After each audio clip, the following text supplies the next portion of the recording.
Soliha, qizalog'im, yangi yiling muborak bo'lsin. Sen chiroyli va aqlli qizsan. Ota-onang seni juda ham yaxshi ko'rishadi. Feruza, qizalog'im, yangi yil bayraming muborak bo'lsin. Sen juda ham aqlli va chiroyli qizsan. Ota-onang seni juda ham yaxshi ko'rishadi. Nuriya, yangi yiling muborak bo'lsin, go'zal qizalog'im. Yangi yilda hamma orzularing ushalsin. Go'zal qizim Yasminaxon, yangi yil bayraming muborak bo'lsin. Sen juda ham aqlli va chiroyli qizsan. Ota-onang seni juda ham yaxshi ko'rishadi. Abdulloh, yangi yiling bilan tabriklayman. Sen juda ham ajoyib va odobli bolasan. Ota-onang seni juda ham yaxshi ko'rishadi.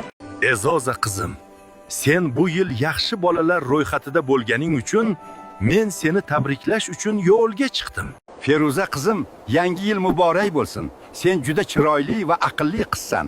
Yangi yilda barcha orzularing ushalishini tilayman. Mubinaxon qizalog'im, yangi yil bayraming muborak bo'lsin. Bu yil sen juda ham aqlli qiz bo'lding. Mana bu sovg'alar sen uchun. Dilnoza qizim, yangi yil muborak bo'lsin. Sen juda shirin va samimiy qizsan. Yangi yilda barcha orzularing ushalishini tilayman. Jasmina qizim, yangi yil muborak bo'lsin. Sen eng yaxshi bolalar ro'yxatidasan. Sen aqlli va ziyrak qizsan.